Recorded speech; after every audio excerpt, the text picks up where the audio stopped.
Choses ont déjà été dites, alors je ne vais pas redire la même chose. Je voulais simplement dire, moi, que le monde professionnel de Make Up Forever, depuis sa création, a toujours été international. Et lorsque la marque est née en 84, eh bien, les pays, disons, limitrophes de France, voilà, ont été bien sûr rapidement intéressés pour représenter la marque.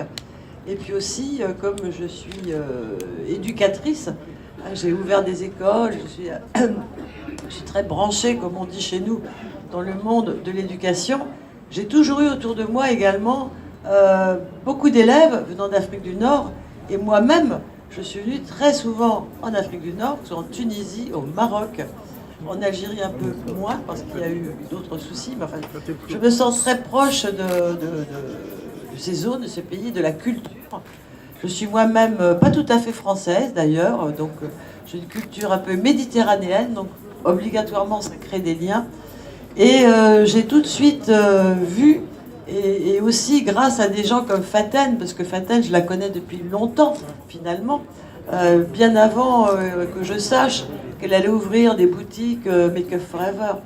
J'ai su qu'il y avait un potentiel artistique, un potentiel professionnel énorme, énorme, que ce soit en Tunisie, que ce soit au Maroc d'ailleurs, où j'ai aussi beaucoup de maquilleurs, et particulièrement ici, où j'ai rencontré très rapidement des maquilleurs-coiffeurs, des maquilleurs de mariés, j'ai eu des élèves, des esthéticiennes qui voulaient faire du maquillage.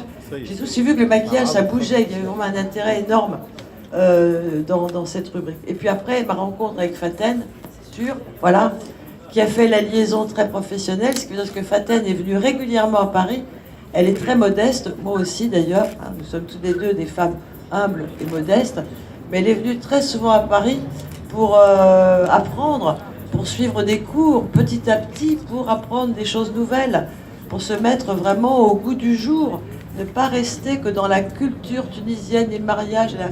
Elle a tout fait, elle a fait du maquillage cinéma, elle a fait du body painting, du maquillage artistique, et c'est une chance ici en Tunisie d'avoir une représentante, voilà, qui sait vraiment ce qu'est le maquillage, vraiment à 360 degrés. Et lorsque bien sûr j'ai vu que toutes ces affaires boutiques à Sfax avec son mari se montaient, j'étais vraiment contente parce que je me disais, voilà, dans certains pays on a des représentants bien sûr qui sont maquilleurs, mais qui sont peut-être moins passionnés, voilà. Et je sais qu'ici en Tunisie, dans cette représentation du monde professionnel Make Up Forever, il y a vraiment un foyer de passion, et c'est ce que j'aime, moi, la passion.